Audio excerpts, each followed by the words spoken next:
Hey everybody, welcome back to Between Two Viewers. I got a new guest today, Sarah Ballek. Hi Sarah. Hey, how are you? How are you? I'm good. How are you? I'm good. I'm so excited to talk to you. I've been checking out your pots for quite a long time. I love your work and I love what you do, and I'm really excited to chat. So I got lots of questions. Same. I want to know everything. Yeah, so you said you're in Illinois right now, right? Yeah,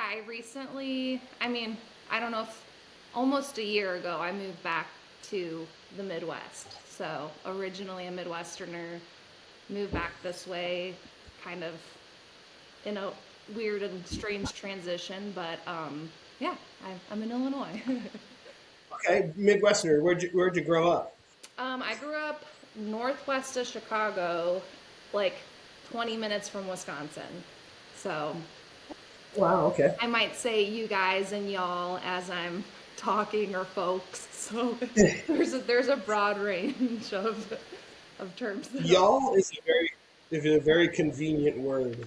It I use really y'all. is. I like when I first lived in the South, I felt kind of like a poser using it because people would be like, Yeah. you're like kind of like you're like warming up to like a new word or a phrase, and then I was like, it's all encompassing, and I'm like, when I say you guys, sometimes I feel like I'm offending people, and I'm like, I don't want Yeah. people to think I'm like misgendering them or like a group of women will walk in and I'll be like, hey you guys, but it's just Yeah. in my nature to say that. So Yeah. folks, I feel like is all encompassing as well. And then y'all it just rolls off the tongue really nicely. So, It's funny. I work in the people business. I've been a golf pro for a long time, and I meet so many people in and out of the golf shop, and they know me because I'm there every day. But I know them by face, but they're like, "Oh, hey, Mike," and you know what works? I go, "Dude," it works because I remember the person. I can't remember your name. Oh my gosh, I'm trying, and it's getting worse. I'm like,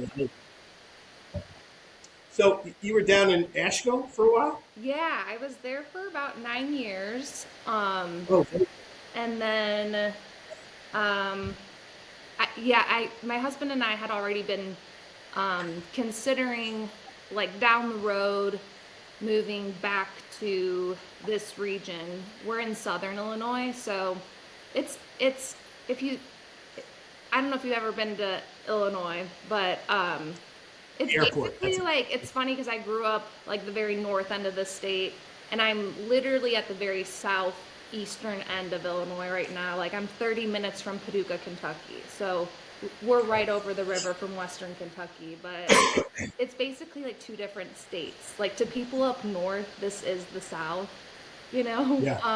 Oh, yeah. But yeah, so I lived in Asheville, and then after we were talking like about starting to look in this direction a little more seriously, and then Helene hit, and that kind of was like the kick in the butt of like, all right, let's take the jump and like go. The move did not work out in the way at all as we like had thought it Oh, would, no. but Yeah, yeah, yeah.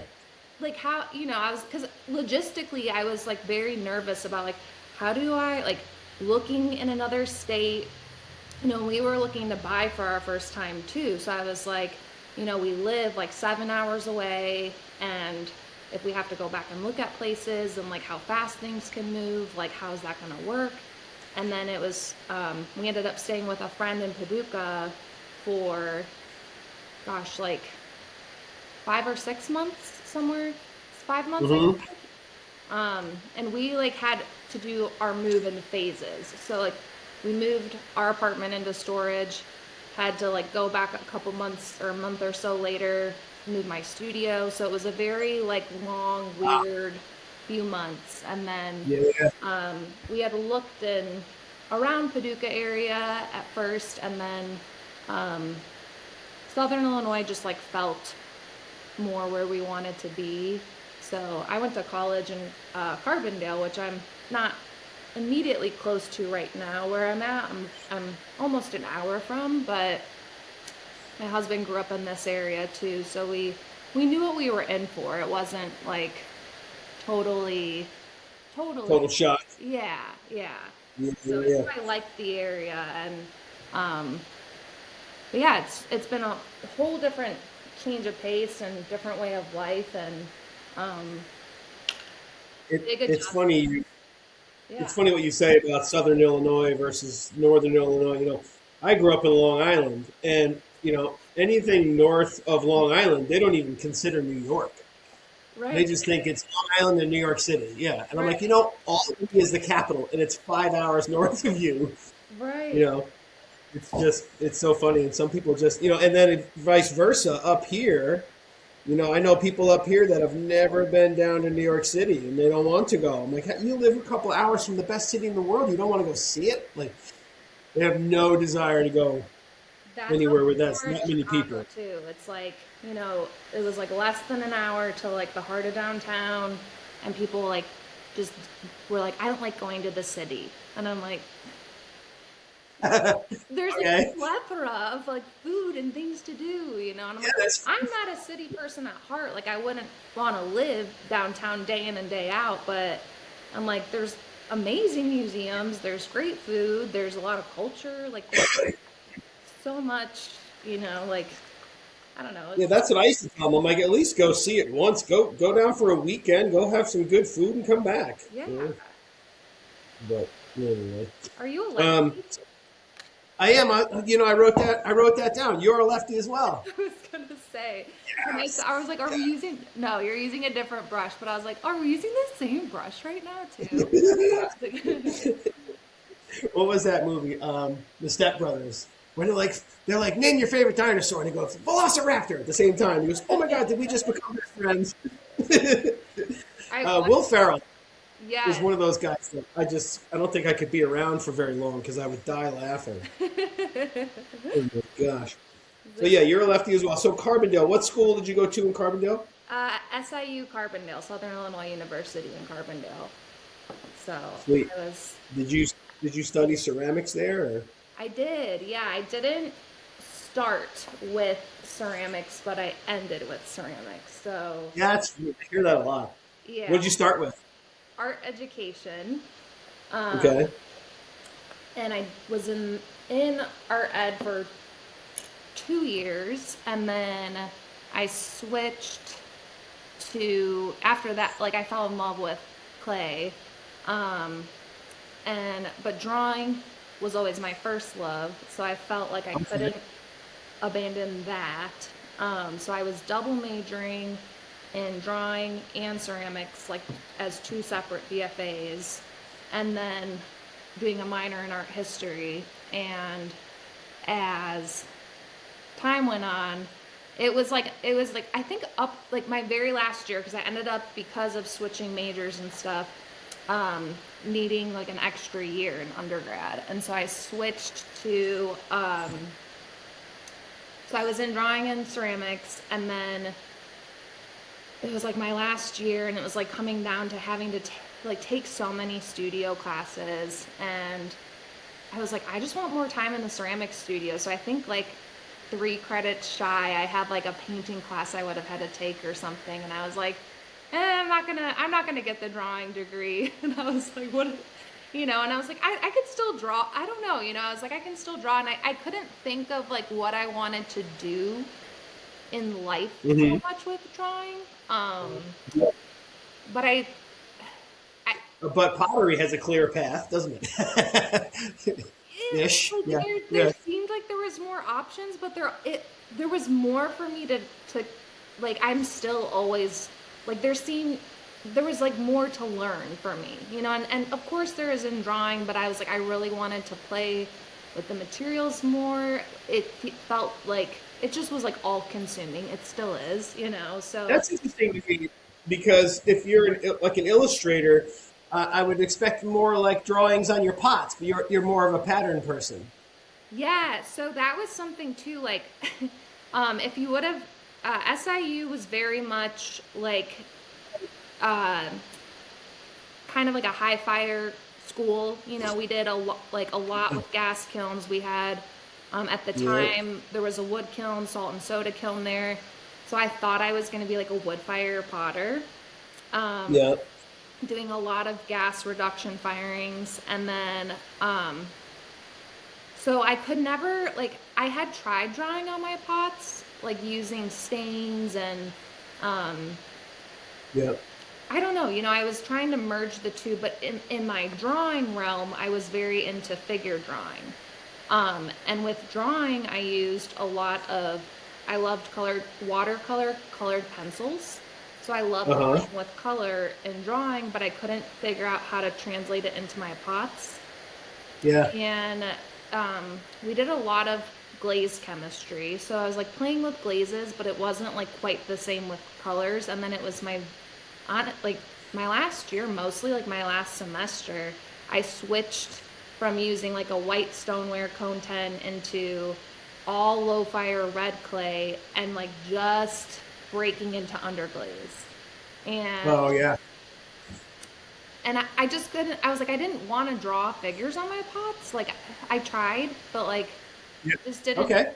yeah, it just didn't, I couldn't figure out how to merge the two. So I started to think about um, my love for color and playing with pattern, like shapes on things. At first it was like a little more chaotic, not as like organized.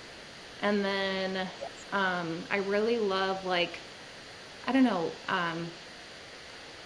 like a lot of my stuff is inspired by like 60s, 70s, but like um, Yeah. furniture, interior design, wallpaper, prints like on fabric and stuff like that. So I started to kind of think about like the elements that I want, like color, texture, composition, and then sort of like at first it was like a balance between like the order and like more chaotic designs, and Yeah. then I don't know, you kind of like bring new things in and weed things out. So Yeah. Yeah.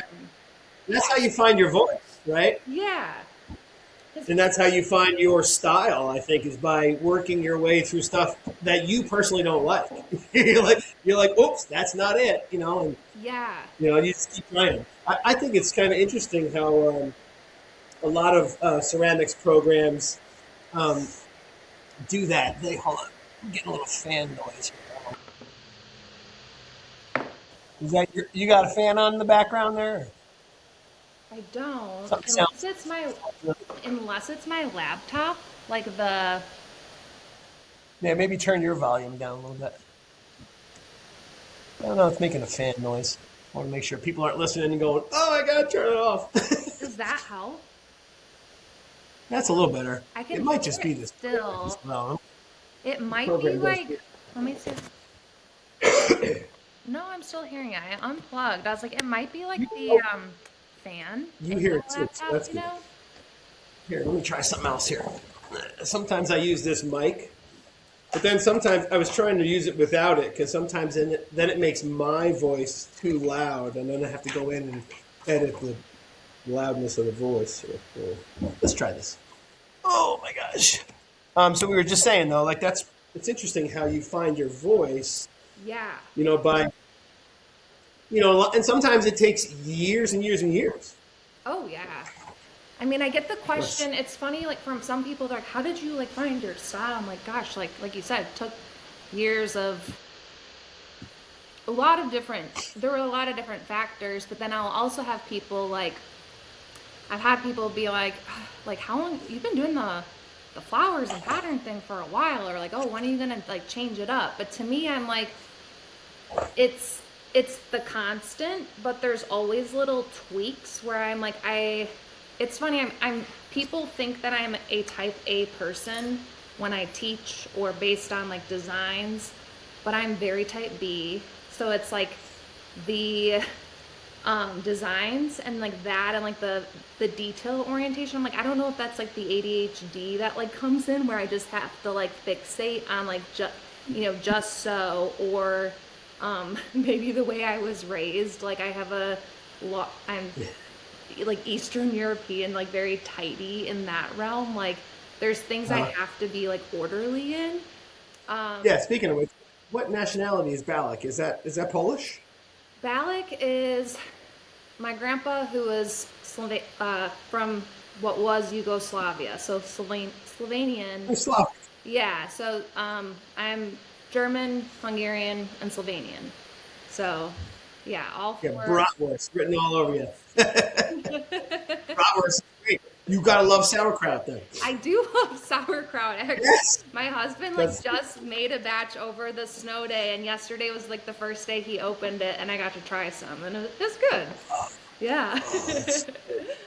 that's but yeah. So it's funny you said ADHD. That's also a theme amongst my guests. I think it's a Potter thing, but I think ADHD in Potters is great because, like, for instance, before you got on, I rolled a slab. I cleaned my wall extruder because I'm doing four things at a time. And Yeah. that's what's in clay. You kind of have to, don't you?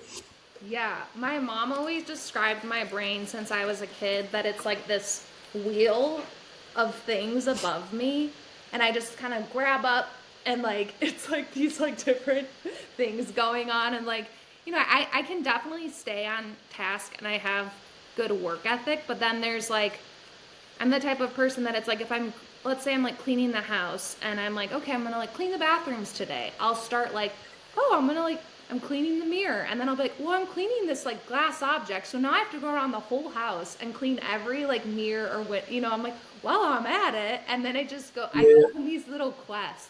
So I'm laughing because of what you said. You like, and you said it sort of like I can stay on task. I Like, watch me, I'll show you. do you work well? Sarah, Like, I, does working under pressure help you? Like, do you feel like um, having pressure or like kind of yes and no because I can make it happen under pressure, but then I'm just mad at myself for making myself be in that position. You know what I mean? Like, what'd you do this for? You could have done this a week ago. yeah. I yelled at myself in the studio the other day, like I was doing, like I said, four things at once, and I'm walking over, I go, oh, I gotta clean that, and I go to, and I stopped, and I turned to myself, I go, finish one thing. I'm like alone in the studio, yelling at myself. Yep. Pay attention. Yeah, I have a lot I of can't pep imagine how my talks dad used too. to I'm feel. like, all right, center yourself. Here we go. Yeah, one thing at a time. Yep. Okay, let's keep going down our list. So I started at the top of your Instagram. That's kind of what I do. I just kind of geek out down people's Instagrams, and there's immediately a million things I want to talk to you about. So Asheville, that was unfortunate. Oh my God, how terrible was that? Yeah. That storm came out of nowhere, and it's Yeah. not supposed to be in the mountains. This just doesn't make any sense. So No, we could not have prepared for that. Like, we were just told, like, oh, it's going to be heavy rain. yeah, Sure yeah, you enough. think? Yeah, yeah, yeah, yeah. Tell me about this Shakti mat. I'm interested in that. That's It's great. It's definitely, I feel like if you're a potter, one of, I had always wanted to try acupuncture. I still Yep. haven't. And It's a love hate thing, just so you know. what's that? It's a love hate thing. I Either you love either love it or you don't. I think. Yeah, I'm kind of a needle phobic. Like it's definitely one of those things like since I was small, like I don't like needles. Um Hmm. and so and it's like I had my face pierced up. I had my ears pierced multiple times. It's not like piercing needles. It's like the idea Yeah, of they're super thin. injecting or withdrawing, like Mhm. I'll get shots, but I have to prepare. I've gotten better over the years. But it's just definitely something that it like does something to me. Like, I'm a Yeah, lot oh, better yeah. than I used to be, but so anyway, I've done acupuncture a few times, and they're thinner than a human's hair. You don't even really feel them. right, that's what I've been told. Like it's kind of prickly and just like, like you said, it's not Yeah. painful. But yeah, I have, just a lot of like tension, especially in my shoulders and stuff. And then I was really interested in trying an acupressure mat and and it took some warming up to get used to, but like they Yeah. recommend like, oh, lay on it for 20 minutes at a time. And after like using it for a few consecutive days, I was like falling asleep on it. Oh Like I'll wow. pass out. Like I will be like out. But That's yeah, it's It's been really great, not just for like releasing physical tension, but um, like stress, anxiety. So it was like, it was a stressful few years. Like I had a lot going on in my personal life, and then post hurricane and being in this weird transitional space and kind of feeling like really out of sorts. Yeah. Definitely, it's been a great tool. So It's like a recentering thing, or yeah, just a relaxation it tool. really helps you like slow your breath, because you kind of have to breathe through it. Um, and just, I don't know, your head kind of goes clear as you're on it. And um, I sleep really well when I use it. So Oh, that's um, interesting. I I got one of those inversion chairs a few years ago. The oh ones that like yeah. lay backwards and upside down. They're wonderful, but they take up half the living room. So about 6 months after having it, my wife said, "You got to get rid of that thing." That's so funny. And my husband would probably do the Yeah, same thing. And I'd be like, no, I'm going to yeah, use it. Like, yeah, you just wait. yeah. How am I supposed to use it if it's somewhere else? Yup. That's So funny. it's in the back room of the golf course right now. It's doing nothing. The last studio Oh, I was in, we were like, our studio was its own separate part, but part of a larger warehouse. And it was a spray foam insulation company and like blacktop. But they were this like group of guys. They were awesome, and they were like, our landlords and had their business going and stuff. But they like came into the studio one day, and they'd always like have this like random stuff. And they'd be like, they came in, they're like, we have this inversion table. Do you guys want it? And we like considered putting it in our studio, but it was like a table, like the size of like a ping pong table that yeah, you they're big. pop Yeah, into. And it's too like a funny. couple of us were on board, and then we were like, are we really gonna use it all that much? Like, I liked the idea, but I should have tested it out before they got rid of it. I remember the first time I laid back on that thing, I was like, "Whoa!" And I went, upside down. But once you get used to it, it's pretty self-leveled. So, like, you can have your hands in your lap like this, and if you just move your hands up, you'll slowly go back. Oh wow. And then once you're down, if you just kind of go like this with your hands and put your hands forward, you'll just come right back up. It's pretty wild. It took me a couple times to get used to, right? Like it's terrifying at first. Rising out of a grave. Like, I do that every time I go to the chiropractor because he's got one of those tables and he steps on the thing and it makes you stand up like that until you're all standing. And every time he does it, I go. It's such a dumb dad joke, but I laugh. aw. And I like that you said you did some due diligence on the company as well. You said that Shakti company does good things, right? They were like, oh, we'll like send you this, and I was like, I had never done like affiliate stuff before, and I was like, I really feel like if I'm going to ever do something like that, it has to be something that I actually You like believe in? believe in. Sure.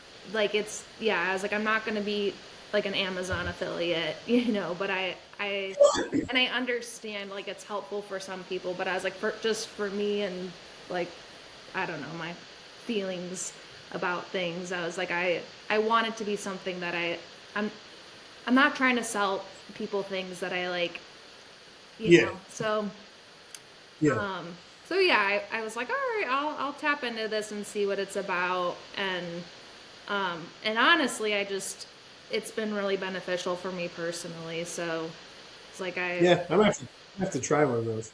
And yeah, you got a code, Sarah 10 or something like that, right? maybe I We'll haven't check. checked in a while. Honestly, they'll like change it sometimes depending what they're doing, and I haven't really like I've kind of forgot about about that part of it. I partnered with Speedball this year, so I'm pretty excited about that. And Yeah, that's exciting. dude, they're such a great company, and they're Yeah, so accommodating and nice. They're nice people, easy to talk to. they It was are. great. I sent an email to them, and I got an email back from the one lady that works there. She's like, "Well, I got to tell you, I'm a big fan of yours, so I'm so happy you sent me an email." I was like, "Cool," Was it but Megan? no, Megan's great, Chalky, isn't she awesome? Yeah. No, it was her and Kelly. Okay, cool. Yeah, I I'm did actually doing. a takeover with them like several years ago. I don't I don't know. The last few years I can't remember like what Oh, year. you're a speedballer as well, huh? I am Amico. Like Gotcha. I tried the speedball underglazes, but I mean um I've been using Amico velvets for a long time and Hmm. love They're them great, so actually. much. If you look at my shelf right over here, I mean, this Yeah. whole end of the shelf is Amico. This is all speedball, but and look at it, I got every color you could possibly. Man, I've tried it all, Oh yeah. and I mean, if you got to try it all till you find what you like. And sometimes, to be honest, I combine the two. Like I Yeah. like uh, I like Amico's white. The Speedball's white is great, but it's a different white. It's just a little bit. What's the word? Tanner, I guess. I don't know. Yeah, I've mixed them and then I've taught a lot with speedball too. So like I've because I'm like I know some studios prefer speedball because it's a bit more affordable. Also because they come thicker, so they Hmm.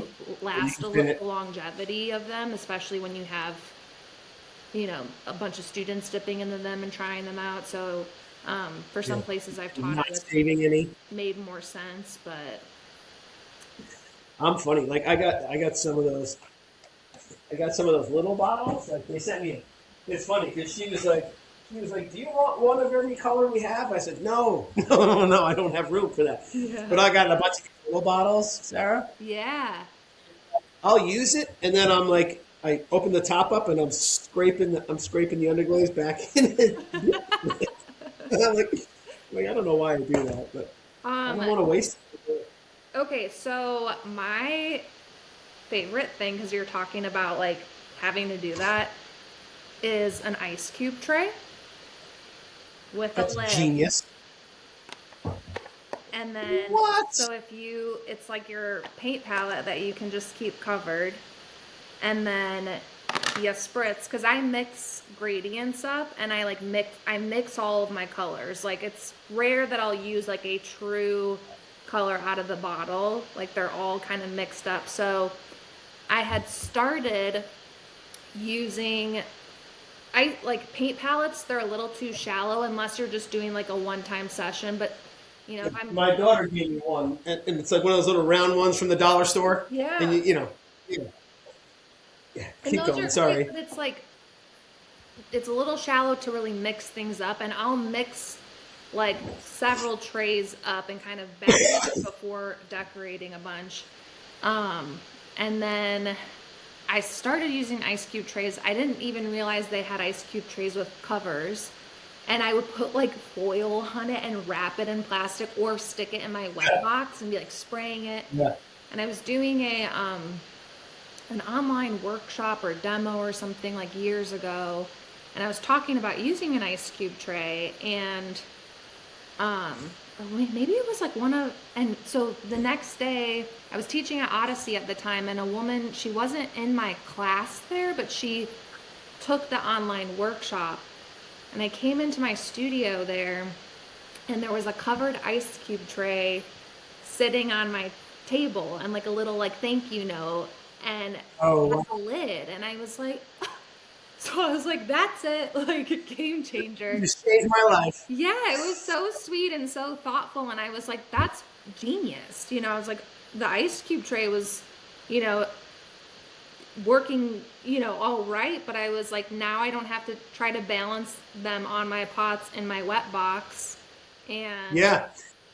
yeah. It's funny. As soon as you showed me that, like, you ever seen one of those things, and you think, "Damn it!" Like, damn it, that's genius, and I've been messing around for years. I'm gonna go buy an ice tray with a cover, like Yep. before we even. That's like I have a wallet. This wallet I have, it's like a plastic thing. It's got money on the outside, but you push the button and it flips open, and you got all your credit cards and stuff in there. Oh, that's cool. Yeah. So this guy comes into the golf course, and he goes to pay, and he puts it on the counter, and he goes boop, and he pops it open. And I go, "What is that?" And he told me what it was, and I bought it by the time he got out to his car. I got on Amazon, bing. I So yeah, like I'm gonna that go. too because I'm like I feel like wallets are always like tattering or like I don't know, it's like I like it to be compact enough, but um Yeah, it's all right there. that's cool. I'm too scatterbrained to have it spread out. But Yeah. so yes, I am going to go buy an ice cube tray. That's great. Let's talk about the green in your new kitchen. That's a really nice green. You're right. Oh, thank you. I like it. Is that the same green in your studio in the background, or is that a little No. bit lighter? So You like the green? garage was already painted this like seafoam green color. I Uh-huh. really wanted to uh at least like prime the walls mostly for lighting. Um and just I like a seafoam green but just not working in it. I don't know. It's not like doesn't make me crawl out of my skin, but I just wanted to have like more of like a fresh feel, brighten up the walls, like maybe a different color. But after peeling wallpaper, skim coating, priming, sanding, painting like every square inch of our house over the last few months, I was like, I just really want to get to work. That can come later. My studio does not have to be like what I have in my mind right now because Yeah. that can wait. Making pots can't.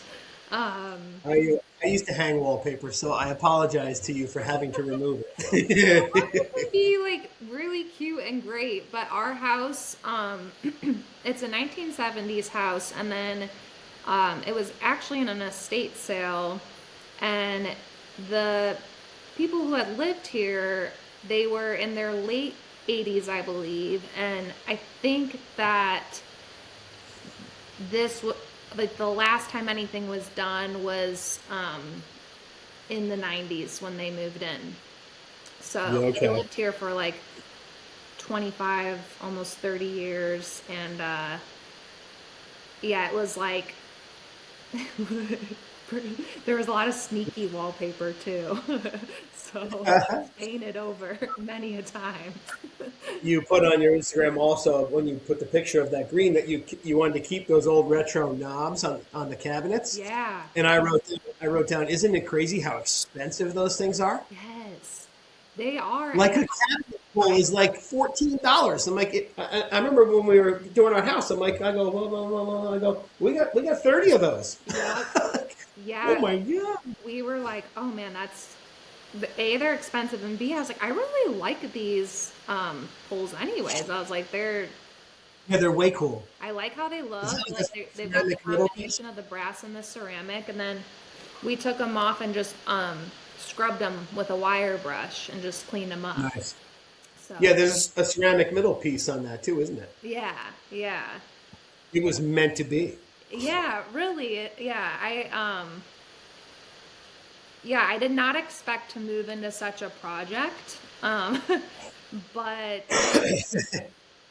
I don't know, something when we saw the house, something about it just felt like everything, it had this feeling about it that I was like, all right. And then I was like, I don't know, being in this like 1970s house just like feeds my soul. It's like it feels really homey. I've really liked it. Oh, It's been a fun like collaborative project between Nick and I, and we're both creative people, so it's been fun to like make it our own, you know?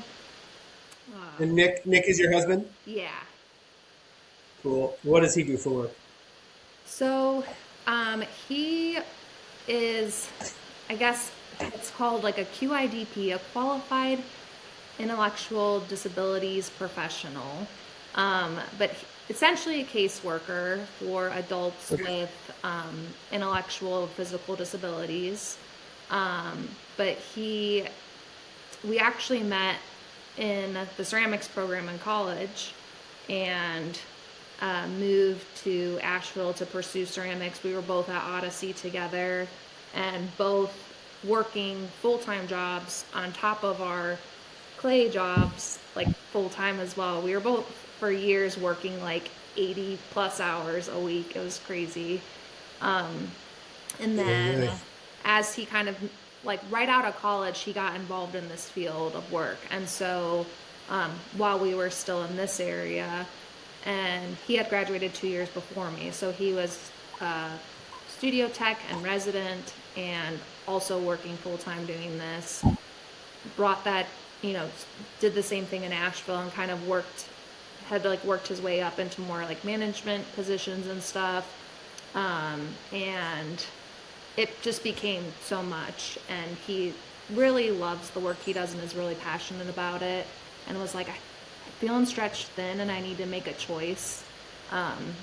So he's been on a hiatus from clay for, gosh, a little over, or no, 5, 6 years, 6 years now maybe. But Ooh, that's a long time. he's gonna be getting back into it really soon. And like now that we have a home studio and the, you know, a little like some lifestyle changes, and he actually, where I'm teaching now at the Paducah School of Art and Design, that's where he was a resident artist and studio tech at for several years. And they really need some more instructors, so they're like, does Nick want to come back and teach? And so That's cool. yeah, he's gonna get back into it. He's really, yeah, creative all around, so he's always pursuing something or teaching himself something. He's a musician, and Cool. taught himself how to like carve wood spoons for a while, and just is always keeping up That's to cool. something. But Can't sit still. That's great. yeah, You know, and it always, I always love to see or hear about creatives that just are always, they just do something. yep, You know what I mean? Like I'm going to do something today. I'm not going to sit here. yeah, I think my son is the same way. He's just, and it's really weird too, because when he sees something, he's got to make it. yep, Like his day will not be complete until he gets it out of his head, which is good and bad. yeah. Tell me about that ring keeper necklace. That thing's cool as hell.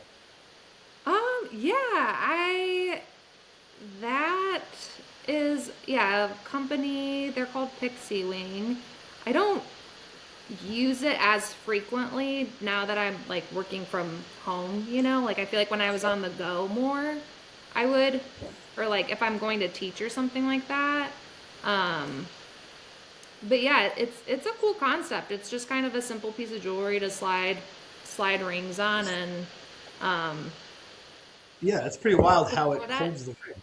yeah, before that I was always keeping my rings like in my pants pocket, like in the front, that little pocket, you know? And Yeah, I don't feel like that's the safest place. no, no. I use those silicone rings because I would always rip them or break them, and you just get another one for $10. Yeah. It's not great ring, but I it's, I know a lot of friends who will like, you know, have a more simplistic, like cheaper ring they'll wear, or or like you said, a silicone ring. Nick loves wearing his silicone ring and prefers it most of the time. But I don't like working with anything on my fingers. yeah, no, me neither. When I see people throwing with rings on and stuff, and I'm like, Oh, I don't know how they do it. but I can't. Yeah, like having anything like interfering with, Yeah, you would think that would put a big groove in the clay. right, or just like clay like building up in there and just feeling. So I'm like, I Yeah, prefer the no, I agree with that. natural. I actually, I actually threw a couple of your bases today because I was inspired by them. So I've made these I call them butts. Right? It's a bisque mold of a base. Oh, cool. So so the foot is in it. Yeah. Right? Here, I'll show you. I just made a big one the other day. I've been doing these for years. I used to make them out of plaster, and I hate plaster. Oh, same. I can't stand plaster. So here's a big one, right? So I just throw it, and I actually use a rounded paintbrush to make the foot. Oh, cool. So what So basic. do you press the clay, do you hand build it, or do you press the clay in on the wheel and then throw up from that, or like what? Ooh, I'll show you.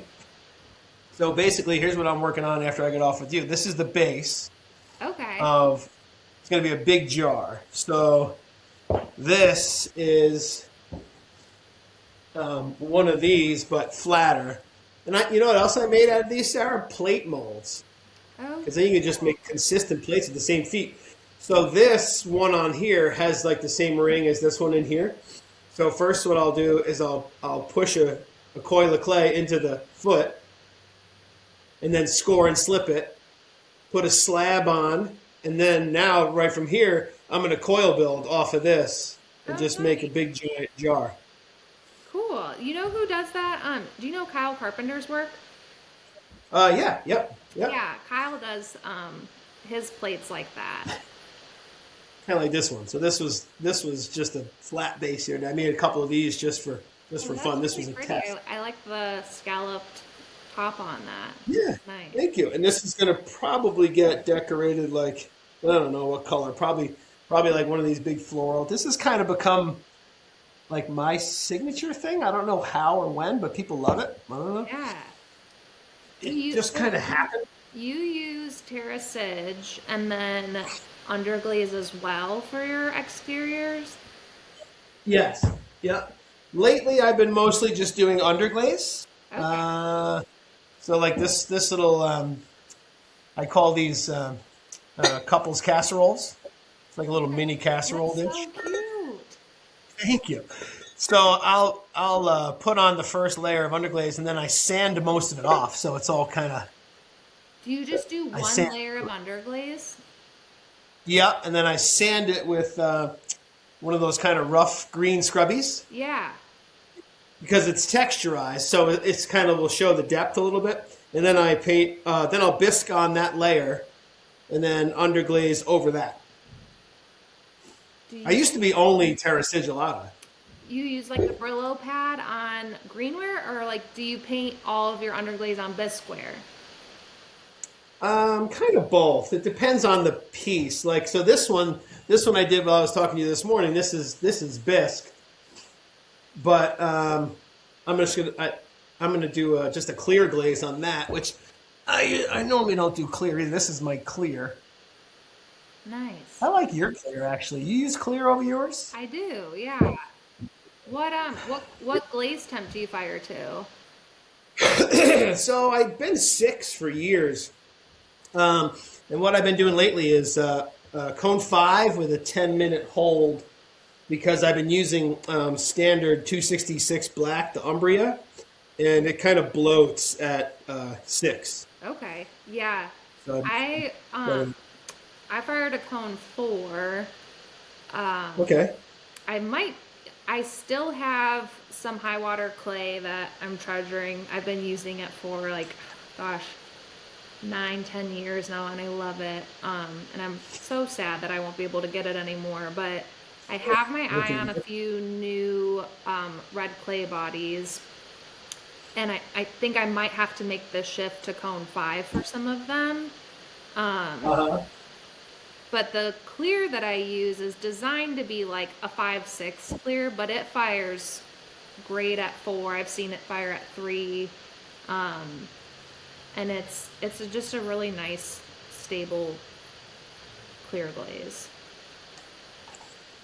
I used to like to play with the difference between like the terracage and then, you know, the really matte. I would do a layer of terracage and then fire that onto the bisque and then do underglazes over the terracage. So it would kind of be 2 different types of surfaces. But if I fire them on first and sand them away, they still come out really matte. So I've just been messing with this. I don't know. I'm kind of in love with it. That's cool. And is that sanded, or did you do a wash in that texture? Ooh, so here's the trick I'll tell you. So this is it's standard 308 Brooklyn Red, and what I do first is I stain it black with black mason stain. This is so I do. There's 3 different ways I do it. I'm still trying to figure out which one I like best, and it depends on the piece. Like these 2 big bottles I made, like that one I showed you. I made another one over there on the wheel.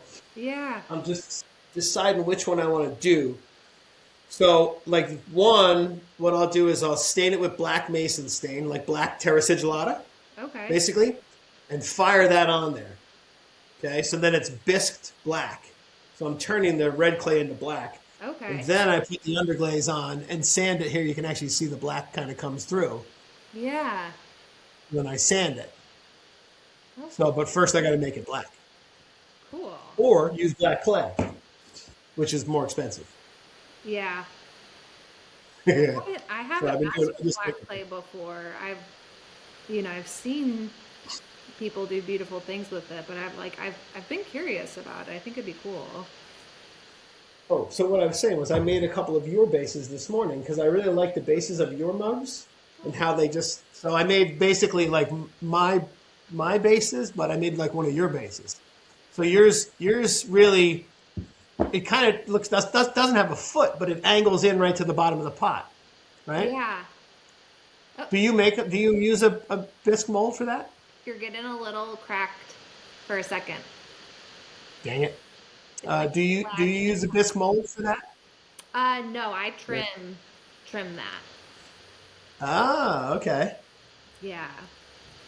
That's pretty smart. Well, and you trim very nicely and consistently. I can't. I hate trimming. I hand trim actually. Yeah. I see. It's Hmm. funny. I used to hate like trimming. I dreaded. One second. If I turn my space heater on, tell me if it makes too much noise. No I have worries. like this. It's been pretty cold here. Is that too loud? Can you hear that? Nope. Okay. That's good. Yeah. So I was like, my, I can feel myself like getting. I usually wear I have like snow boots on right now with like faux fur in them. But I'm like, it's cold in here. And I have another space heater, but it doesn't quite do it this time of year. So if I have the I one, just put in one of those garage heaters, oh right? yeah. Like they come up in the corner. It's about this big, Sarah. I don't know, about a foot and a half by a foot and a half. It was 175 bucks. It cost me 250 to have somebody run the electric to it, but Yeah. it's got a remote. I go beep. The only thing I don't like is that it's got a fan on it. So you're gonna blow some clay dust around, but I'll Yeah. trade you some clay dust to not freeze my butt off in the studio. Yeah, I had one of those in my studio before because it was basically like a warehouse garage and it was toasty. It would heat things up really well. I need to come up with like a good heating and AC situation, but I didn't mean to get off on a tangent. I was like, we're going into another we're Story of my life. we're going on Oh a yeah, yeah. Don't you hate that when you go off on a tangent and then you want to go back to the other conversation, but you totally forgot what you were I was talking like, about? let's get through the feet and then we'll get to climate control, right? Oh, that's hilarious. Anyway, so I made a couple of the bases like yours. I'm going to call them Ballek bases. Aw. I will when I bisque fire it, I'll send you a picture to see if it kind of comes out right. I don't know. Yeah. We'll see.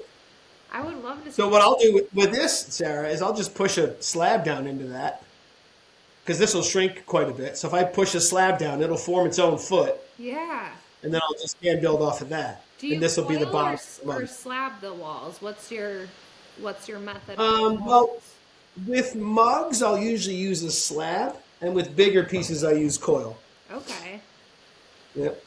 I'm doing two demos at Inseca. Are you doing any demos this year? I'm not doing any demos. I'm doing a pop-up though, which I'm Oh, really cool. excited about.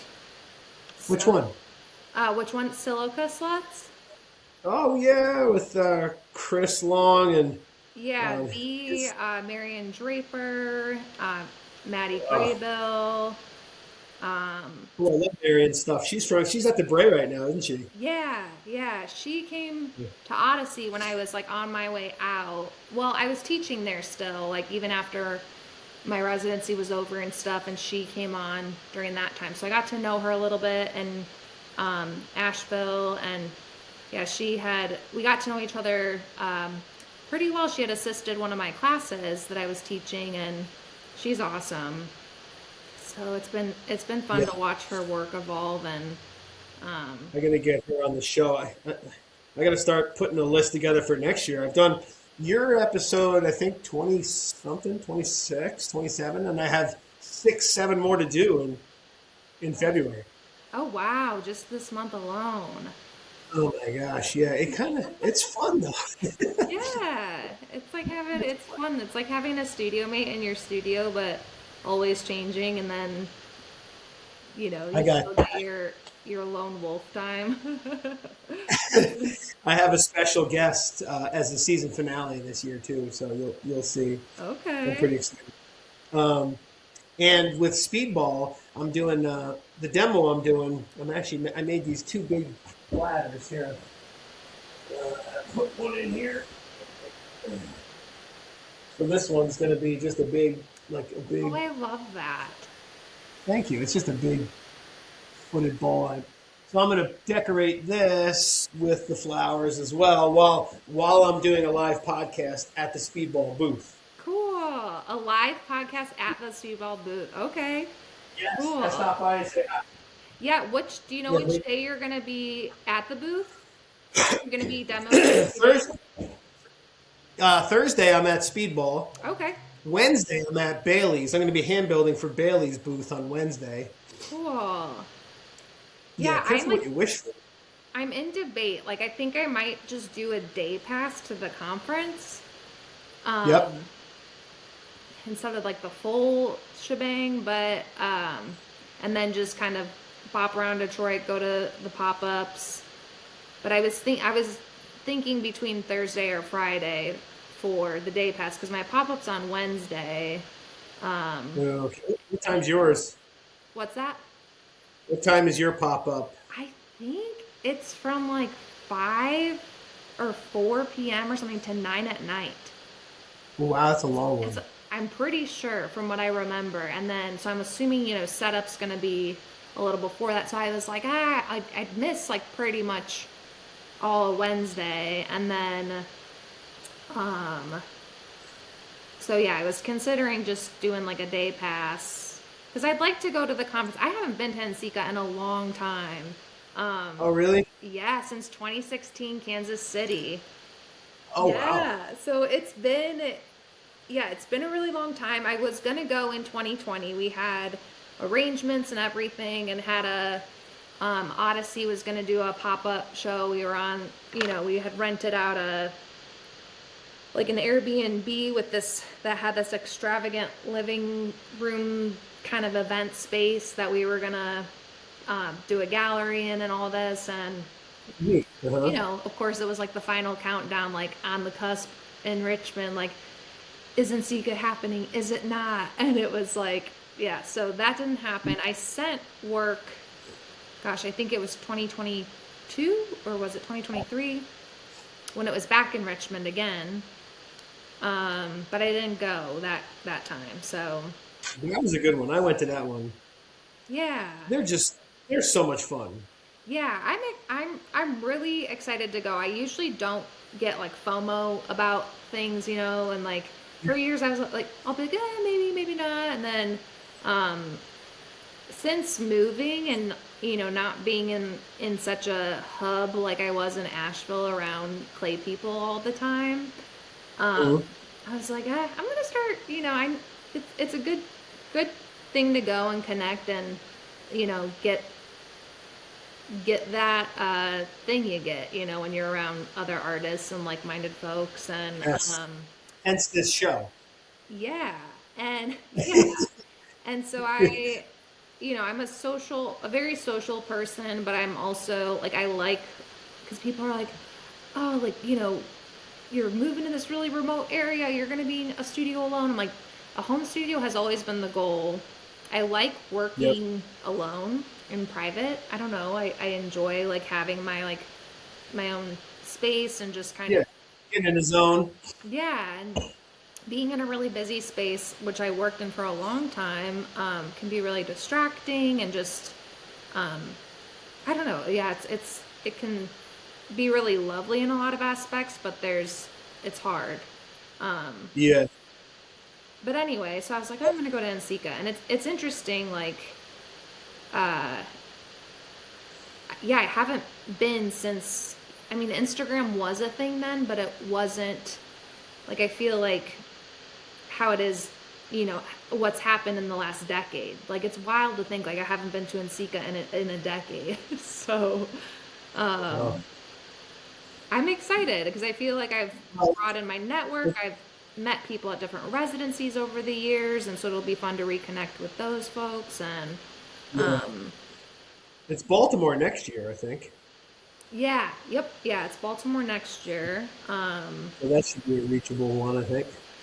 Yeah, so I was like, I want to try to make it more of a thing. And um, I feel like I have just kind of more of like the space and mental capacity. The last few years, it was just like, I'll send work, but I won't go. And um, yeah, because it was 2020, and then we had to Oh, yeah. postpone our wedding that year, and so the following year, so I was just consumed by it so much that it was like I can't think about traveling or spending money like that right now. Yeah.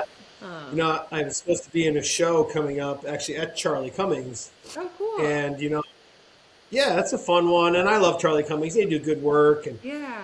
they started me off early in my selling career by having I had a show with them a couple years ago, and it was really nice that they recognized when I was just kind of getting out there. But my mom is sick right now, and we're trying to find new living arrangements for her because she's getting old. And are we going to move her into my house? Or what so there's just so much going on right now. And then Yeah. Nsika's coming up. I'm teaching a workshop in Virginia in March, and it's like I sent an email the other day. I said, "I'm sorry, I got to pull out of this show. I can't. It's too much. I don't want to be stressed about Yeah. play. Yeah, Yeah. So yeah.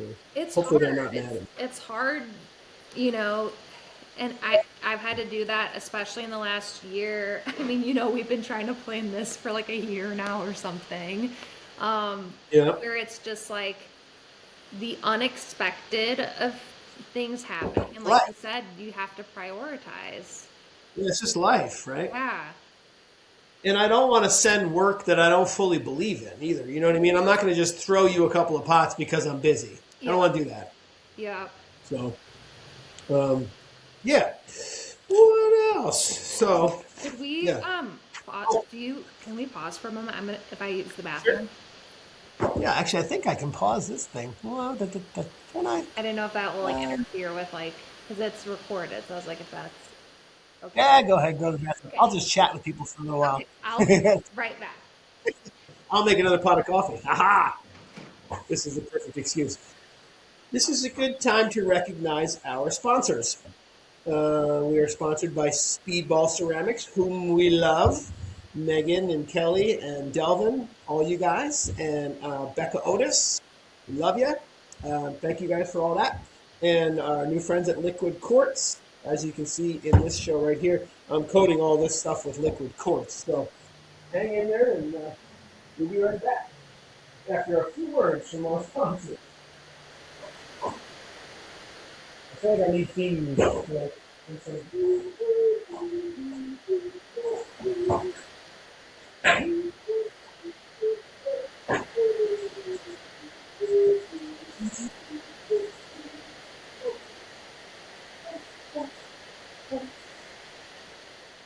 I think there is a way to pause it, but I don't know. I can't figure it out. Hopefully, this noise is not too loud for you guys either. I don't know why it's got that noise. I'll mess with it in the.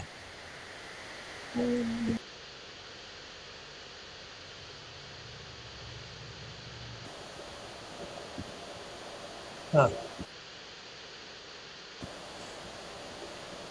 No, is this one not working yet?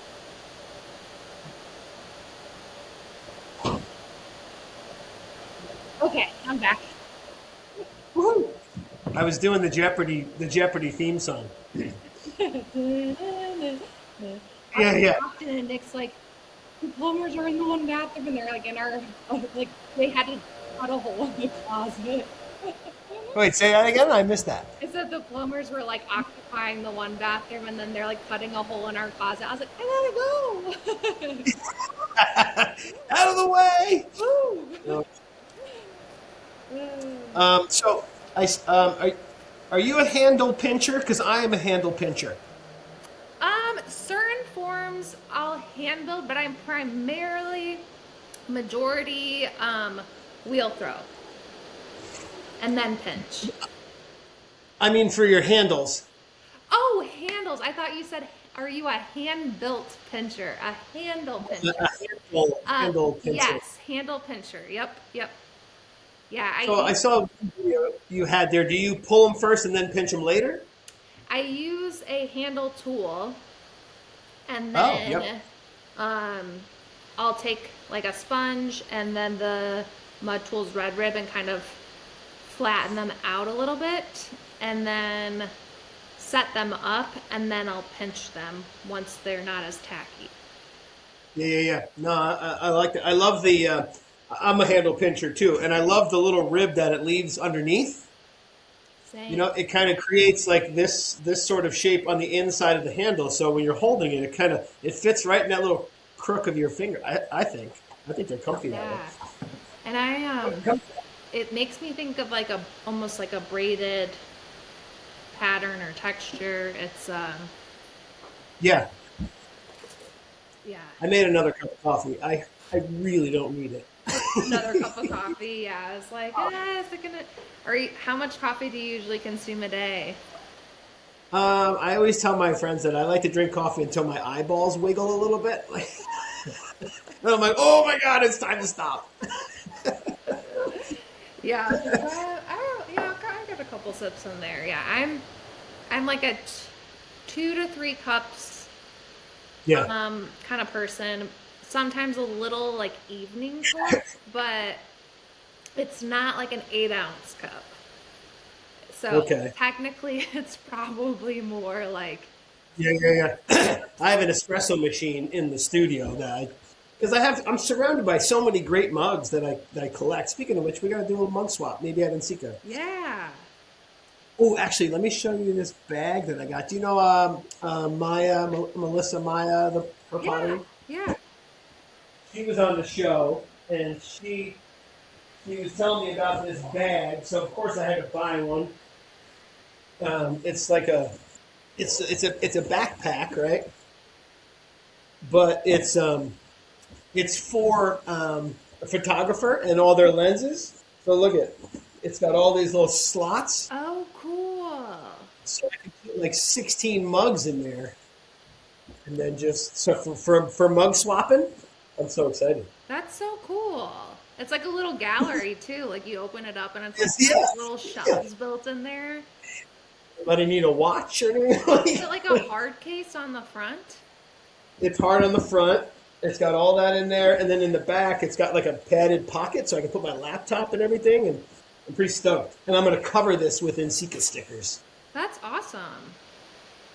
Oh my That's gosh! super Speaking of which, to show you what I did the other day. So I got a lady that's working. She's a local artist, and her husband.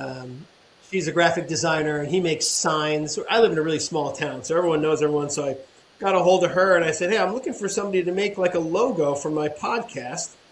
I want to get some merch made, some sweatshirts and whatever." And Yeah. I'm happy to do it, and it's going to be really exciting because it's also from her, a local artist. But in the meantime, I was on Chat GPT the other day, just messing around, Yeah. and I put in these things and said, "Make me a logo for this Between Two Viewers podcast." And look what it popped up with. I'm making stickers out of these. Nice. She Isn't made that that's her design. No, ChatGPT did that in like 3 minutes. That looks just like you. Isn't that the weirdest thing ever? So I got stickers. I'm going to hand them out at Nsika. That's awesome. Yeah. Check out You this go to green. Mexico every single year. No, I didn't go to Salt Lake. If it's too far away, I don't. Yeah. I like to drive to them. I'm not a big fan of flying too much anymore. So Okay.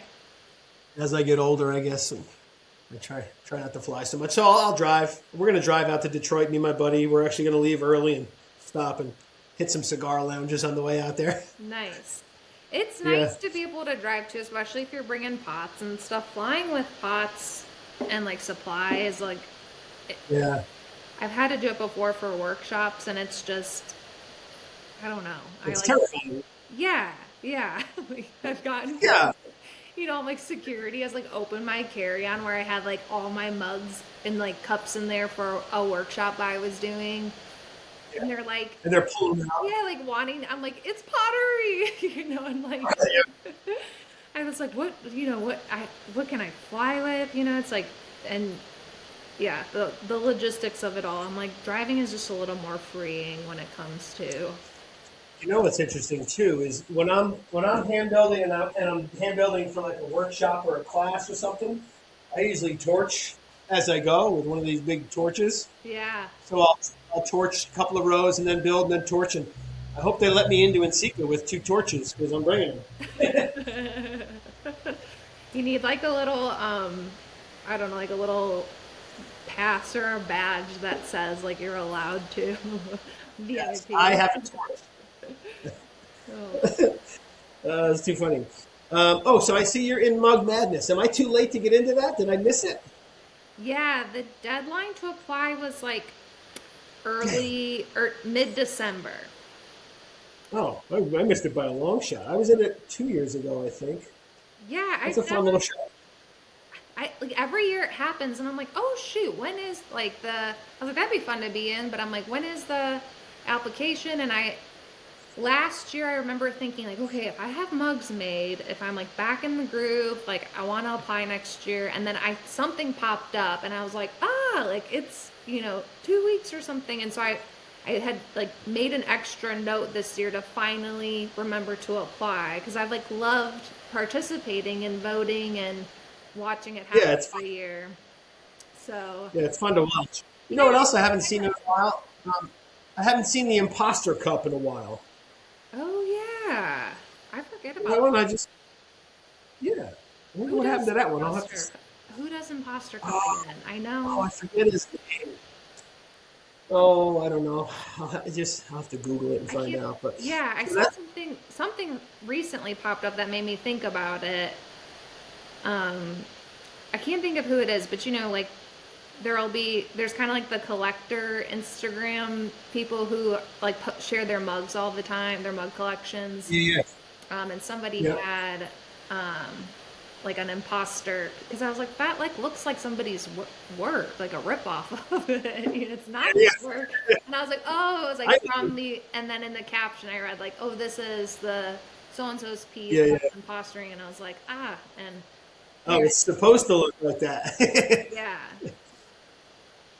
yeah, that's What do they another one say? that I'm like, that's a really cool concept and fun. I think it'd be challenging, but a fun one.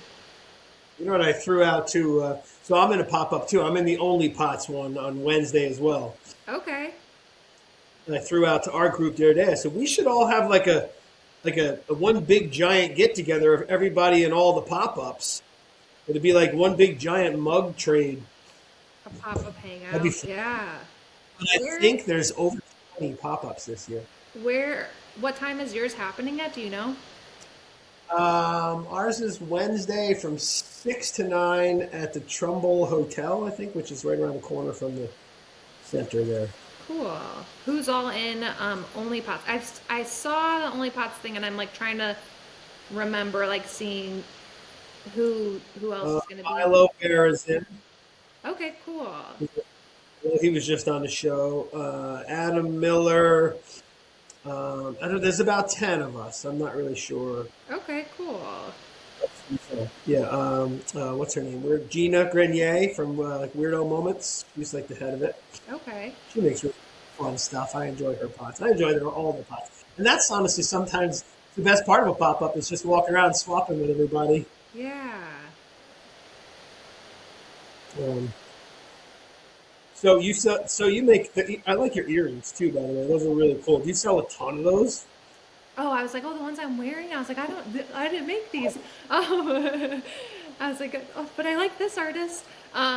Yeah, earrings. It's interesting. Earrings used to like fly like hotcakes. I feel like they were definitely like a pretty good staple next to mugs. Um, it's been a little. I mean, I haven't made them as regularly. I mean, I'll get back to that, but I do sell quite a bit of them, and they're just kind of another fun thing to offer. And I was like, I feel like They're everything I very do cool. is time consuming, but it's nice because I don't glaze my earrings at all. I once fire them.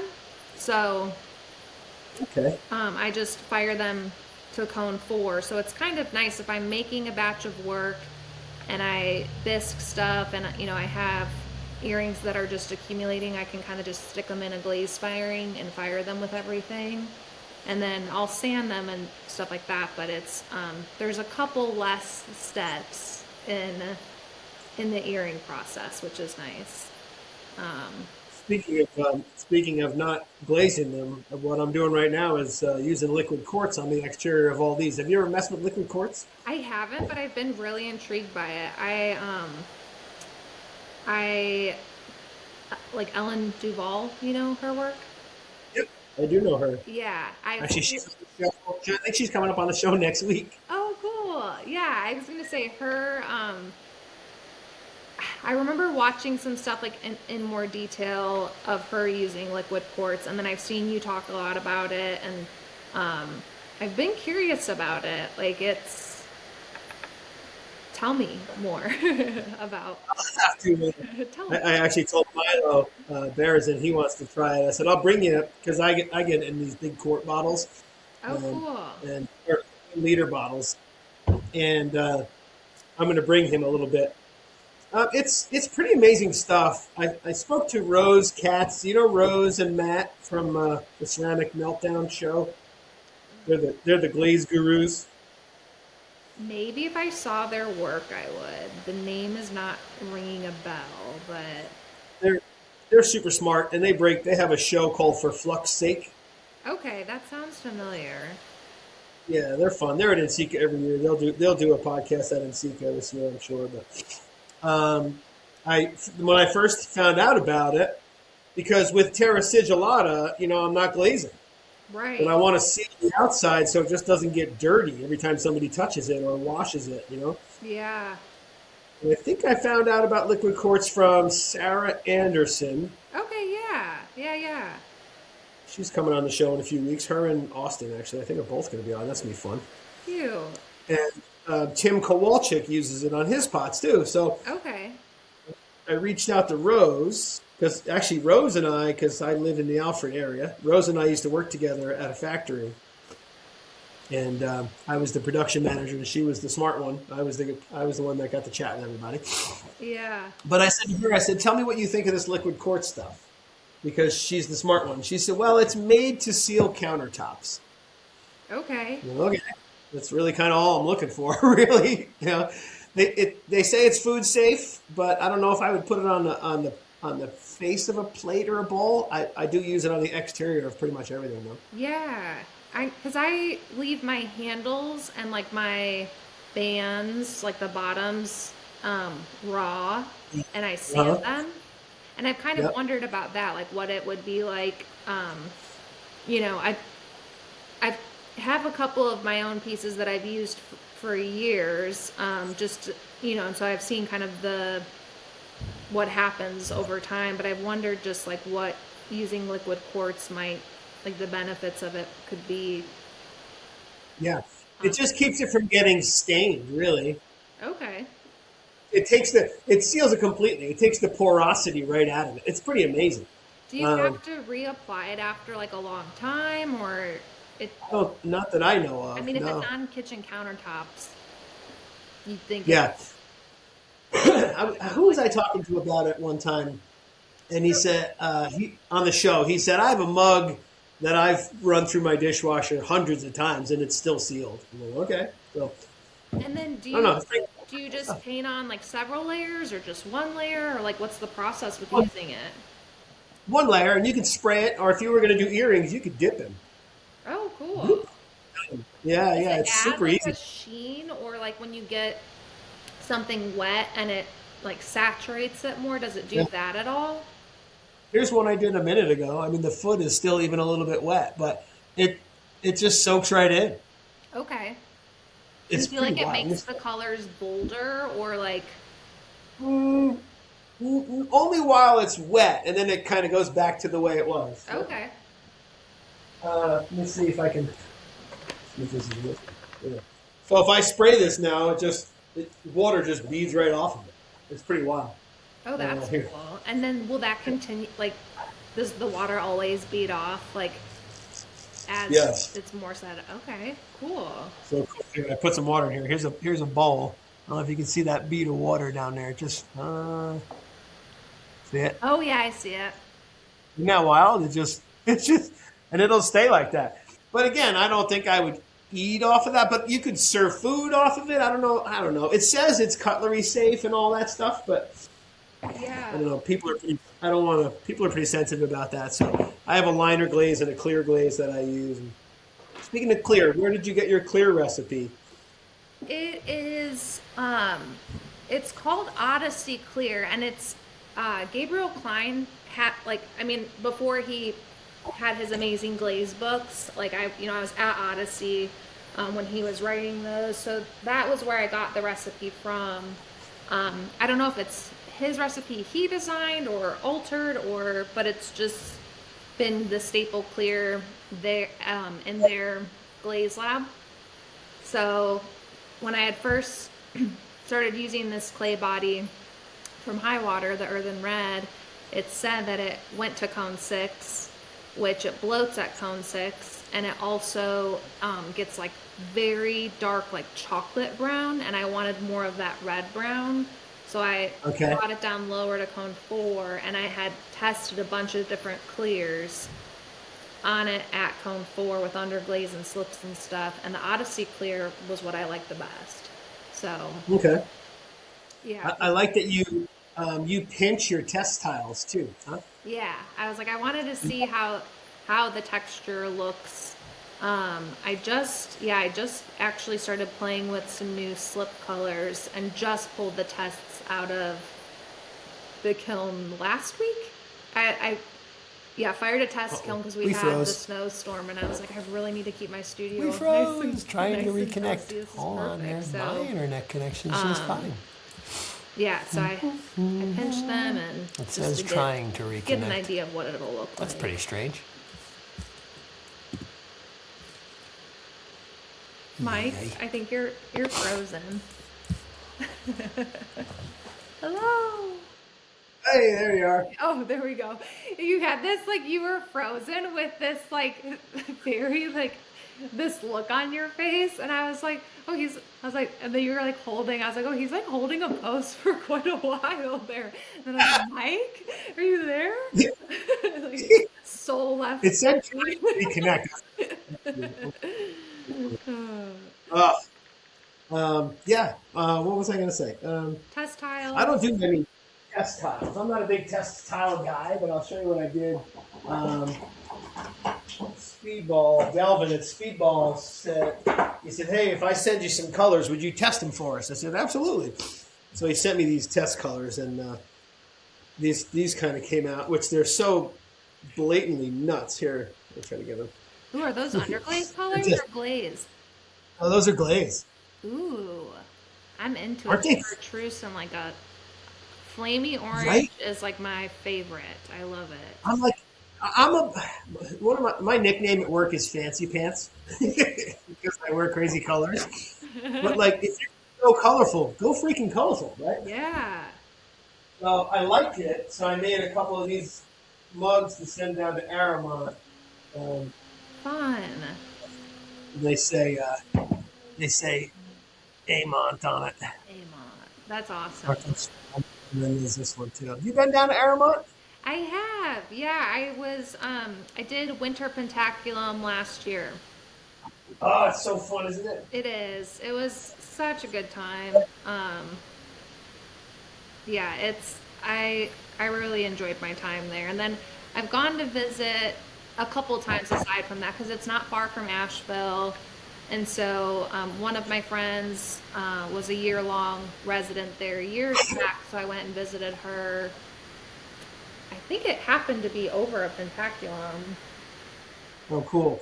So they just had theirs, like a couple of weeks ago, the Winter Pentaculum? Yep, yeah, because it's every January, and then there's a spring one, winter and spring. So, But I knew a bunch of people that were in this last Pentaculum. yeah. So I texted Sam Chumley, who's a buddy of mine, and I said, hey, I might just drive down there and get a hotel across the street and just walk in the studio and go, hey, what are y'all doing here? right. What, Yeah. what a coincidence. It looks like such a fun group. It's my only thing is that I wish it was like 2 weeks. I think it was Yeah, five total like days or about, uh, a week or something. yeah, But yeah, or even 10 days, you know? yeah, 10 days would be great. I agree. It goes too quick, especially if you're trying to make stuff. Yes. Cause and it, the way people work and stuff, it's amazing what some people can crank out in 5 days. Like some people blow me away where I'm like, gosh, you're making just as many pots in 5 days as I would in like 3 months. You're crazy. Like I've been sitting next to you this whole time, and every time I blink, like it's impressive. But then I did a residency at Pocosin in last May, and it was 10 days, and I felt like it was definitely more. Uh, I like that time span a lot. It's like I feel like two Yeah, weeks would be just great because perfect. I feel like by the Yeah. time I was able to bisque a few things, but like not glaze or anything like that. So, um, I've been trying to get my name on the list to be like the next Pentaculum coordinator. oh, Like cool. taught down there, and I actually went down there last year and taught. And they brought me in a couple of days early to be a part of their fundraiser golf tournament because that's what I do for a living. Okay. I was there for like 2 weeks last time, and you know it was great. The workshop before me got canceled, so I had the whole studio to myself for like 3 days. Oh, that's awesome. Oh, I was cranking tunes. Oh, it was the best. It's a great But studio. oh, I love it. But you have to be like um, nominated by the previous Pentaculum coordinator. They pick their next person. So um, actually, Lynn Habaika is coming on the show here soon. So maybe she'll pick me. Aw, yeah, Lynn is such a sweetheart. Um, yeah, she was still coordinating when I was there last year, and then I crossed paths with her quite a bit. Living in Asheville, her and Ricky aren't too far from there, so Yeah. yeah, she's super sweet. This thing's making funny noises again. Um, Speaking of test tiles, I don't normally do test tiles. I just make mugs and try stuff. Check this one out. This is fun. And this is Oh, that's cool. Is that the black clay? it's the black clay, and that's Mako stroking coat. I So was look at gonna this. ask if that was stroke and coat. Look at this. Look at the green. I love you. Well, you like green. Look at this green. Yeah, that's beautiful. Which one is that? That's a, I should know that. It is one of these. I think it's this one, the sour apple. Oh, nice. I Yeah. actually just tested some stroke and coats too because I've been considering incorporating them into my work at points. I'm not sure yet, but I just pulled some test tiles last week with like an array of stroke and coat colors. Yeah, it's funny. I did one just last week myself. I did like 4 different tries on one test tile. But it's fun to do just a couple of blasts of color with that stuff. Yeah, I'm the same way. I normally don't do test tiles. I kind of just wing it, but I think getting back into this and I with the pop-up happening at Ensika, I was like, I don't know, there's like that self-imposed doubt that creeps in where you're like, do I even know what I'm doing anymore? And I was like, well, what if I just mix up these new slip colors and they all look like shit, and like I make all of these pots and I spend hours and hours on one piece times however many pieces I end up making, and like they come out of the kiln and it's like, sure, someone might like it, but what if like I did something wrong and it like is like bubbling or like all the notes there. So I was like, I better just do some tests. And I was glad I did because there's definitely some things I want to alter. Like I'm definitely like when I mix things up, like I'm not, aside from glazes or like the base slip recipe that I use, sure, I follow the recipe, but like when it comes to making my colored slips, I'm like a little witch just pouring things in and mixing it up and hoping for the Yeah. best. And When I sometimes, teach Terra Sigillata workshops, I'm like, this is how I do it. You scoop this out, and then you go scoop, dump. And they go, how much was that? I go, doesn't matter. You want more color? Add more color. Yep. Yep. Dump and shake. I'm all about making it the easiest I possibly can. Yeah. I want to I guess we should all be doing that, right? Trying to make what we're doing the easiest way we can. I don't know. Yeah, like I have people being like, okay, so what tools do you use to like measure for your patterns? And I'm like, my eyeballs and my fingers. And they're just like, like, like you don't like mark things. I'm like, no. I just. That's funny. It's kind of like teaching golf. Some people. I go. I've been known to say, bowling's fun. Yeah. I'm sorry. This game is not for you. But. Yeah. It's yeah. And I'm like, and I tell people, I'm like, if you want to be more calculated with it, You can. you can. There are people do measure and do use things, but Freaks. like, Who has time for that? Do you know who Bertie Boone is? yeah, yeah. She was at Winter Pentaculum with me in 2023 or 2024. I can't remember. But she's a glaze guru, and she had an entire table full of test tiles. And it was like, this is 1%, this is 3%, this is 5%. I was like, wow, I am not that interested in it.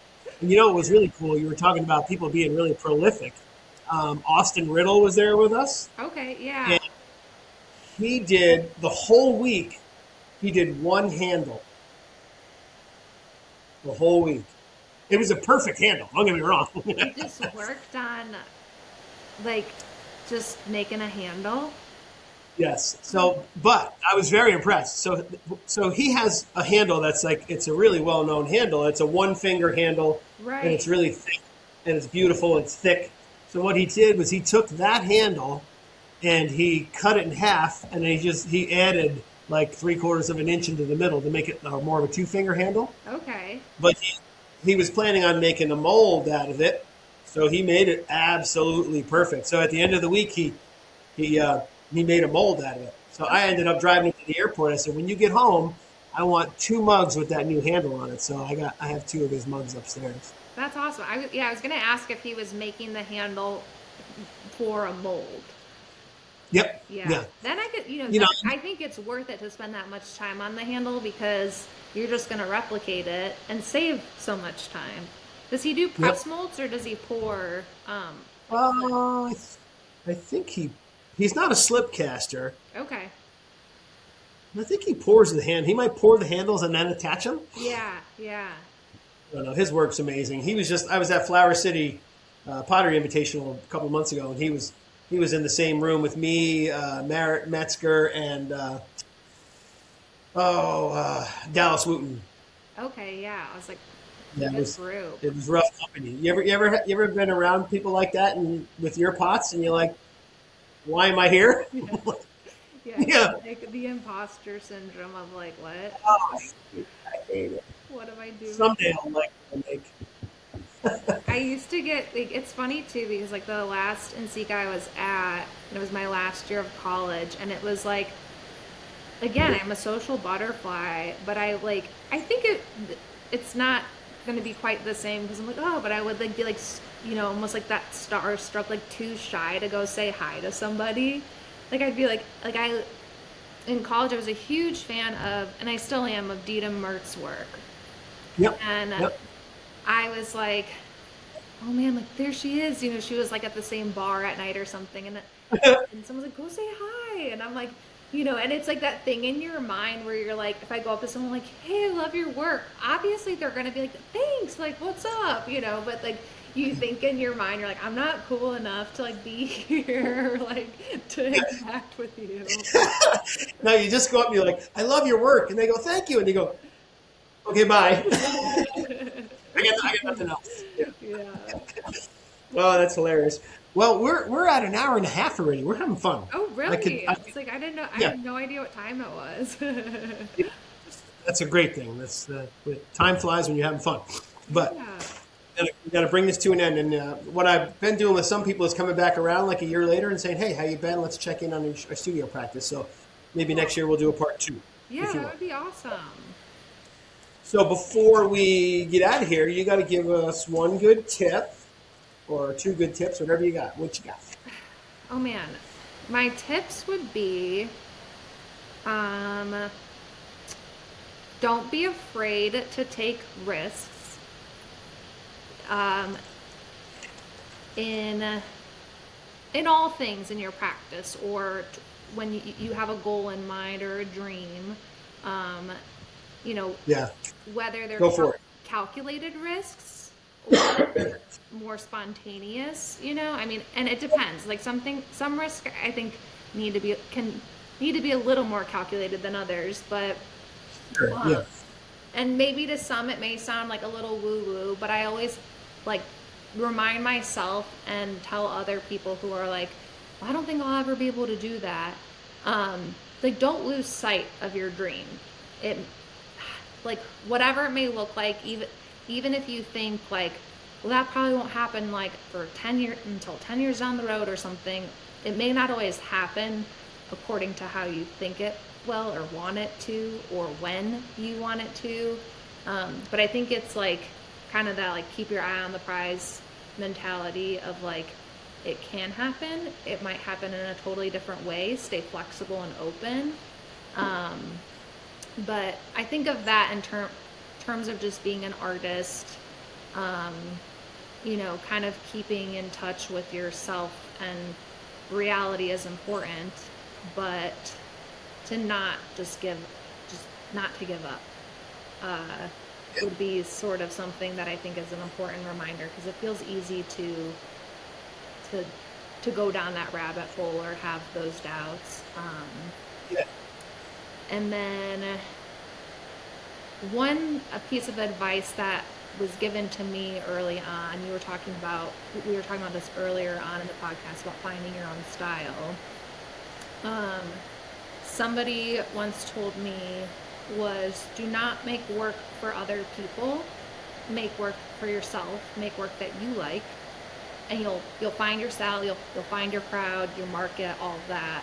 And I think that's kind of been the best thing, and what's helped me like get in touch with my work is not thinking about what other people think of, because it's like, who are you thinking of when you're thinking, Yeah, who cares? Yeah. Right. And so it's and make something you like. If you're like, I don't know, I don't know how this will look, or I'm a little intimidated to try it. And not everyone's gonna like your work, not everyone can like everything, but you will find people that like, and that's what's gonna make your work stand out and be unique and feel good to keep revisiting and keep going. I think if we considered so much of what other people thought, You wouldn't get far. no, Yeah. no. Yeah. I can tell my daughter that. My daughter's about to turn 16. And since she was very little, it's Yeah. crazy. Yeah. Since she was little, I said, remember these words. I don't care what you think. I said, if you're ever in school and some like mean girl says, you look stupid in that sweater, I go, cool. Don't really care what you think. Yeah. I just don't care. Yeah. I don't care. Do your thing, man. Get away from me. So luckily she's a fun spirit, and I'm excited. She's about to be in the lead in the play, so I can't wait to go see that. That's so sweet. Yeah, I'm always like, I just want to hold you like this again. She's like, Dad, they'll be real. Fast. Like, Dude, people used to say that when she was really little. They'd say, enjoy these times, it goes by fast. And I go, whatever. And my God. yeah. My ex-wife is about to put her on her insurance so she can drive her car.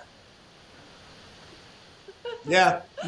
My stepdaughter is leaving. She just got accepted to Villanova. She's going to Villanova in August. Oh my goodness. It's weird, man. And my wife and I were sitting on the couch here, and they were like, hey, nobody's home.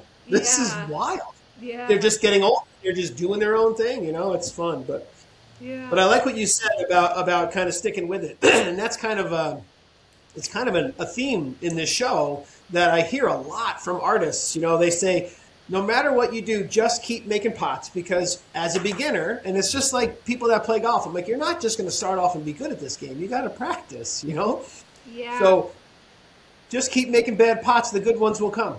Yeah, you have to keep showing up. And I used to think like, I had this thing in my mind, like out of college, like oh, when I'm like, that's not going to happen for me until I'm like 40, or like that's down the road, that's out of reach eventually, or when will that, like, but opportunities will come up. And I think a lot of people early on are like, oh, like that, how did that happen? Or, oh, you're like, you didn't apply for that, you got invited, and I'm like, everyone starts in that boat, like where you're applying. I still get rejected from things. I still spend time writing grants that I don't get, or there's things that and sometimes when you start to get those opportunities, you say yes to everything and become so overwhelmed, and then you learn to and also like feel comfortable saying no, like you were talking about earlier, like with life circumstances. Sometimes you have to back out of something because you're like, I can't show up as I want to, so Yeah. and sometimes you're afraid to say no because you're like, does that look bad, or am I not going to be invited ever again? And that's not the case. Like, Hmm. people are a lot more understanding than you think. If they're not worth your time. Um, and Exactly. yeah, and I like opportunities will come up. Sometimes they'll fall into your lap. Sometimes you have to work really hard for them. Sometimes you have to try and try and try again. Um, and sometimes it may not work out, but other things will. Like there's, and I Hmm. had it happen with myself. I see it with so many other artists where it's like you're just kind of in this, and there's going to be like highs, like, where you're going, and there's going to be like dips. There's going to be times you plateau. So just, Yeah. And you're like, why am I doing this? yes, Yeah. there's going to What be, a waste of yes, time. you're going Yes. to have a lot. You're going to have creative That happens to me blocks. every three firings. Yes, you're gonna have like creative blocks. You're gonna have like identity checks with yourself. Like, who am Yeah. I? What am I doing? Why? And there'll Yeah. be like, and then you'll have these aha moments where you're like, this is why I do what I do. This is why I love it. This is why I keep doing it. Um, Mm. so I mean, maybe it's just that way with everything. I don't know, but I never feel bored. That's for sure. Well, there you go. It Yeah. might feel Yeah. a You're little not wasting hectic time. or um, hectic at times, but it's like I never feel like I think especially after this weird like year and some change of being in transition and kind of having this like identity crisis, like if I'm not actively making work, what am I? I'm like, Sarah, you're still an artist. It's still there. You haven't just like Yeah. fallen off the face of the earth. But You settle into a new spot. Right? yeah, I think it's just like it's always gonna be there. You just have to show up for it, you know? Yeah. Yeah. Yeah. It's funny. I took karate from like as a teenager, like all the way through till I was probably 40 years old. Oh, And I cool. remember one of my senseis, she used to just say, the hardest part's showing up. You just got Yep. to get here. Yep. Right? Because then so many times you're laying on the couch, you're going, oh crap, I got to go to class tonight, right? Yep. Just go. And it's always like, you always show up and you go, wow, I'm really glad I came. Yep. And that's where I feel like my work here, my ceramics changed a lot when I got my studio in my house. Yeah. Because I have a lid drying over there that if I my studio was a half hour away, I would probably mess with that too much before it was dry enough. Yep. Yep. I could leave and go make a sandwich and come back and then mess with it. Yeah. So Yeah. It's there's a lot of challenges with being an artist, but I also like I wouldn't trade it for anything. I really yeah, I mean, and I feel like too like I feel like everybody has um I think everyone has like creativity within them. You'll hear people a lot of times say they're not, but I feel like so many people I know who are creatives, who are artists for livings, or whether it's like a kind of a secondary career to their primary thing.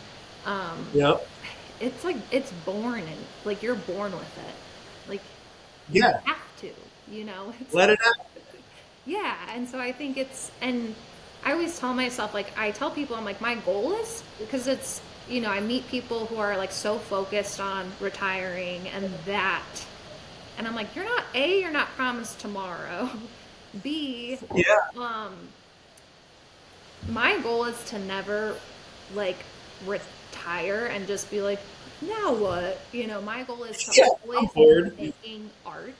It may not be clay. I may be, if I live into my 80s and 90s, I may not be thrown on the wheel. It would be really cool if I could, but who knows? Maybe I'll be illustrating children's books. Um, Yeah, yeah. I'd love to like, see some drawing someday. yeah, just always stay open to shifts and changes and let things in even if it's uncomfortable. Embrace what comes next. That's a Yeah, great one. yeah. You do have lots of tips. Holy moly. Um, All right.